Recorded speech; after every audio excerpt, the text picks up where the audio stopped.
The Minister responsible for Pike River re-entry, Andrew Little, says while the families of the miners have been vindicated by today's Supreme Court decision, those responsible have got away scot-free. Mr Little told our political reporter Benedict Collins that Anna Osborne and Sonia Rockhouse fought their way through the court system and have been enormously vindicated by the ruling.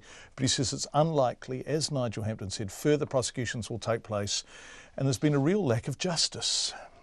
Look, I think this is a huge vindication for the families. I think many of us, irrespective of the hats we wear now, looked at what happened 3 or 4 years ago and frankly were stunned.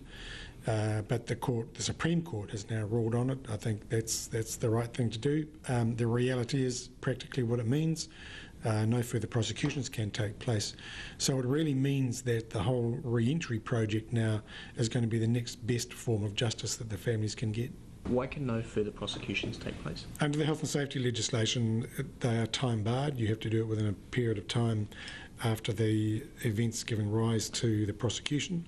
Whether there are other grounds for prosecution under other legislation, including the Crimes Act, it seems pretty remote that anything further could happen.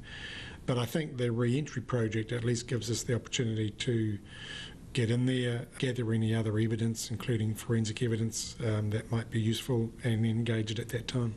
Looks like Peter Whittle's got away without being prosecuted here, hasn't he? Look, I think everybody will feel a real sense of disappointment that in one of the biggest workplace tragedies, something that the Royal Commission of Inquiry into it said was avoidable, anybody involved was kind of walked away scot-free. I think that is disappointing. That means there is a lack of justice and we kind of have to make up for it in other ways, and I think the re-entry project is the next best thing. What should be the consequences for WorkSafe? In fairness, of course, WorkSafe didn't exist at the time the prosecution was taken, so it's a new entity and new people. So I think they will learn a lot from this. I think it does both for WorkSafe, for any government agency mounting prosecutions. I think there is a very clear standard now set that the Supreme Court has said that in the face of prosecution decisions, and if big money is being waved around to try and prevent those prosecutions, that's not acceptable. Justice must run its course.